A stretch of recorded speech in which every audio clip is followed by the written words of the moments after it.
goes on doing, I'm at Whole Foods. I just walked in. You see how I look? I'm sweating. It's really hot. I'm having ice. I haven't had any ice in so long. You know what stopped me? What made thoughts coming in my mind about ice? I was looking at how water absorb energy and the crystals in water. And so I was like, okay, well, if I do continue to eat ice, like for instance, I could like get ice from my room, you know, make ice in my room. I would have to pray over it and do a chant over it, and you know, I just haven't done it. So I was like, I'm not going to eat any more ice. So what I'm implementing now, all right, and I'm going to send you this video tonight, because I actually used the wrong words. I said, isn't that silly? But it's really, or odd, but it's not that it's odd. I know what I'm doing. I know the thought I'm experiencing because of the crystals in the water. And I'm like, okay, if water can hold energy like that, then, and I'm 75% water, my body is made up of 75% water, and I'm not able to like pray over the water before I freeze it. Maybe I should like cut back on eating ice, you know, for a while, and that's what I did.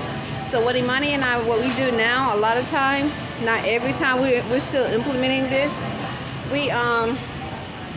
We talk to our water before we drink it. We started implementing a prayer. We talk to the spirit. We call water spirit. So we say spirit water, and we talk to our water. And this is what we do. And so when so it's not that I just got through telling the lady. I was like, I haven't had ice in so long. I said, isn't that silly? I had to change my words, because it's not silly. It's just a thought. It's thoughts that I'm experiencing, in the change of in reference to my higher self, and implementing natural laws and religion and spirituality and so forth. And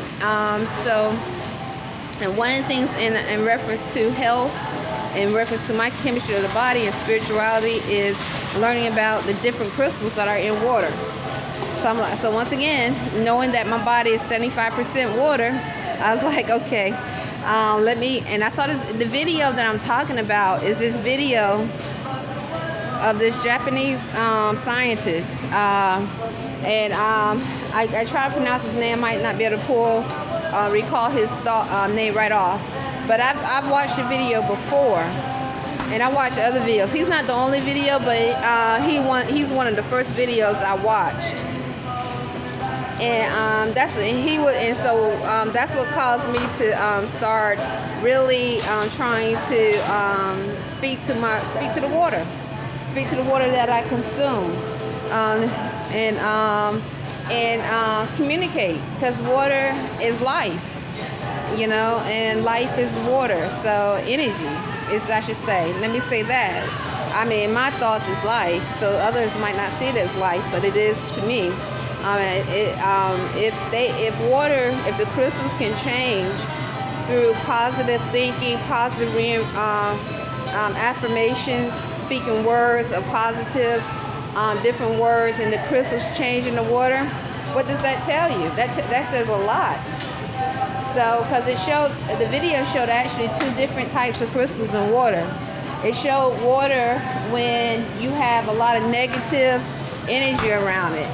And so then it showed water when you have a lot of positive energy around it, and the crystals inside, and how the crystals changed. So nonetheless, this is what stopped me from eating ice. So we have ice at the room, but we haven't had. I don't know about Imani. I can't say Imani. I think Imani still eats ice, but me, I stopped eating ice. But we are implementing. We communicate with our water. Spirit. We call our spirit water all the time. So now I'm eating some ice today, but and this is at Whole Foods. I'm at Whole Foods, but this is first time, and I can't remember the last time I had ice. Okay, it's gone. Talk to you later.